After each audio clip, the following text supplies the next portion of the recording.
नमस्कार।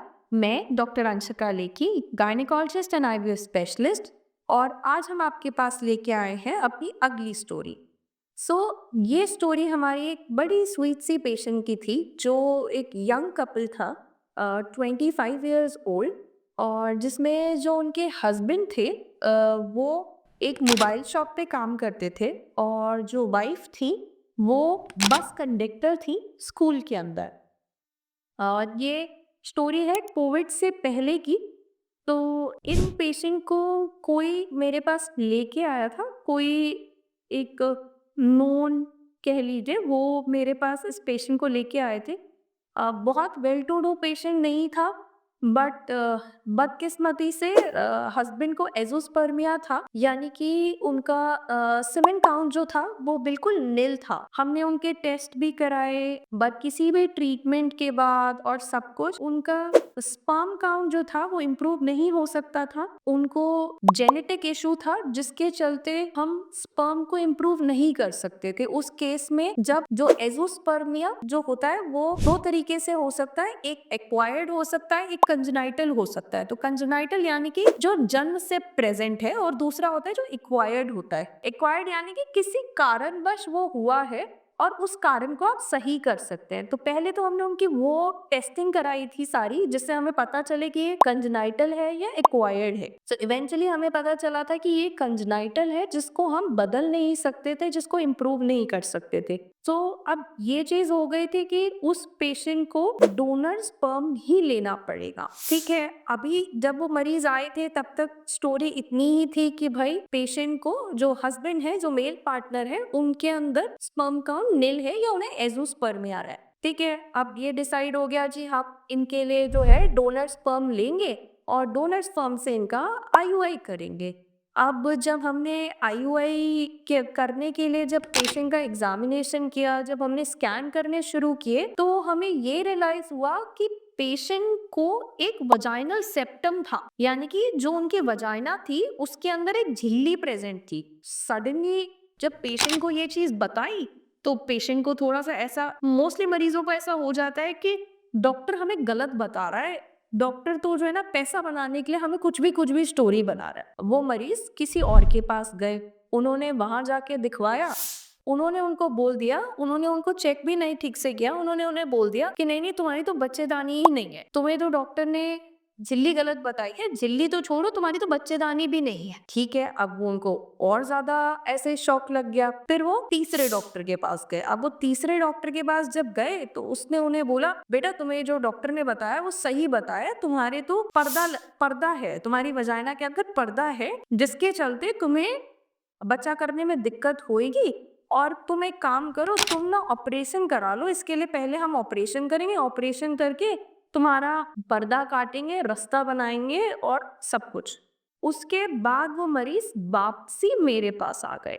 अब जब वो मेरे पास आए तब मैंने उन्हें समझाया, मैंने उन्हें बोला कि देखो, आपका पर्दा तो है, परंतु उस पर्दे के अंदर एक छोटा सा छेद भी है।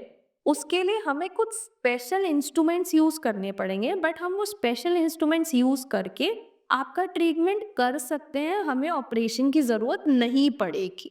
ठीक है, वो मरीज मान गए। हमने उनके लिए एक डोनर आईयूआई किया, वो उनका सक्सेसफुल नहीं रहा।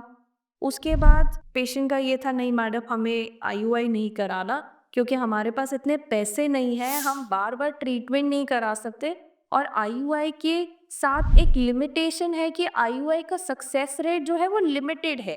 उसको ना मैं बदल सकती हूँ, ना आप बदल सकते, कोई भी नहीं बदल सकता, तो उसका सक्सेस रेट लिमिटेड है। इस चीज के चलते मरीज को ये हुआ कि नहीं मैडम, अब तो एक ही बार खर्चा कर सकते हैं, हम बार बार खर्चा नहीं कर पाएंगे, हम आईवीएफ कराएंगे। जैसे ठीक है, अब पेशेंट ने आईवीएफ कराने के लिए मेरे पास अपना बुकिंग अमाउंट 10,000 रुपीज का बुकिंग अमाउंट डिपॉजिट कराया।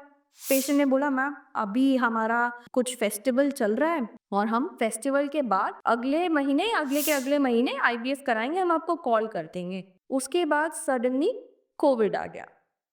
कोविड आ गया, लॉकडाउन हो गया, बदकिस्मती से दुकानें बंद हो गई, स्कूल्स बंद हो गए। मैंने आपको जैसे बताया, वाइफ जो थी स्कूल में कंडक्टर थी, उन्हें तनख्वाह मिलनी बंद हो गई।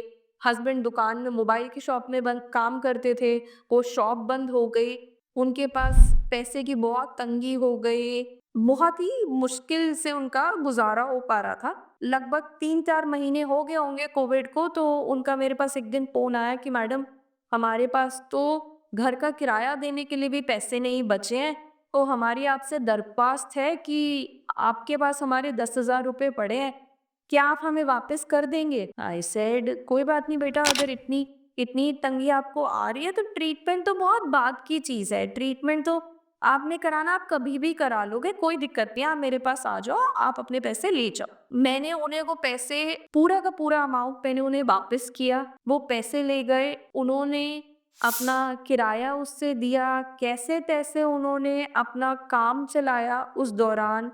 वो बहुत मुसीबत में थे, मतलब वास्तव में, मतलब उनको देख के मुझे ऐसा लगा था कि एक जगह पैसे की तंगी और एक जगह बच्चे की चाहत, दोनों जो है ये नहीं देखती कि ये गरीब है, ये अमीर है। उनको वो बच्चे की चाहत थी, पर वो पैसे से इतने मजबूर हो गए थे कि वो इलाज नहीं करा सकते थे। कोई बात नहीं, अब धीरे-धीरे सिचुएशंस इम्प्रूव हुई, लॉकडाउन खत्म हुआ, हम कोविड से बाहर निकलने लगे, स्कूल्स चालू होने लगे, रिस्ट्रिक्शंस के साथ चालू हुए, दुकानें भी ऑल्टरनेट डे करके खुलने लगी। इवेंचुअली चीज़ें इम्प्रूव हुई।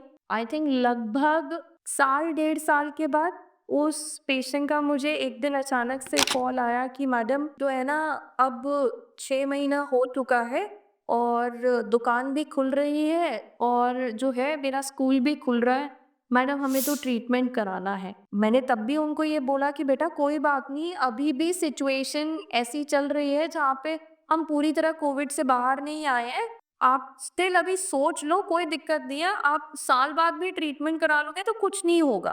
बट नहीं, उनको ये था कि नहीं मैम, हमें बच्चा चाहिए ही चाहिए सही। हम 4 बहनें हैं और मेरे से छोटी बहनों को भी बच्चे हैं और कोविड में हमें बहुत ज़्यादा ऐसा हुआ है कि नहीं, हमें चाहिए ही सही।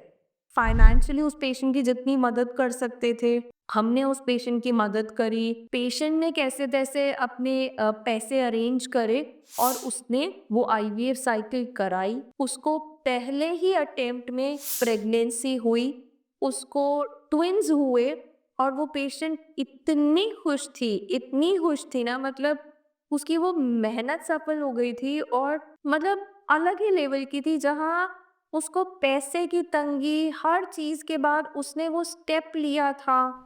मुझे याद है उसकी बहनें आती थी, 6 महीने एक बहन ने उसकी मदद करी थी, अगली ड्यूरेशन में उसकी दूसरी बहन ने उसकी मदद करी थी और वो उन्हें उसको लेके आती थी और वो यही कहती थी, मैडम बस हमारी जो है ना बहन को बच्चा हो जाए, इससे बड़ी चीज़ हमारे लिए अभी कुछ नहीं है, बाकी सब हो जाएगा, हमें बस इसको बच्चा हो जाए।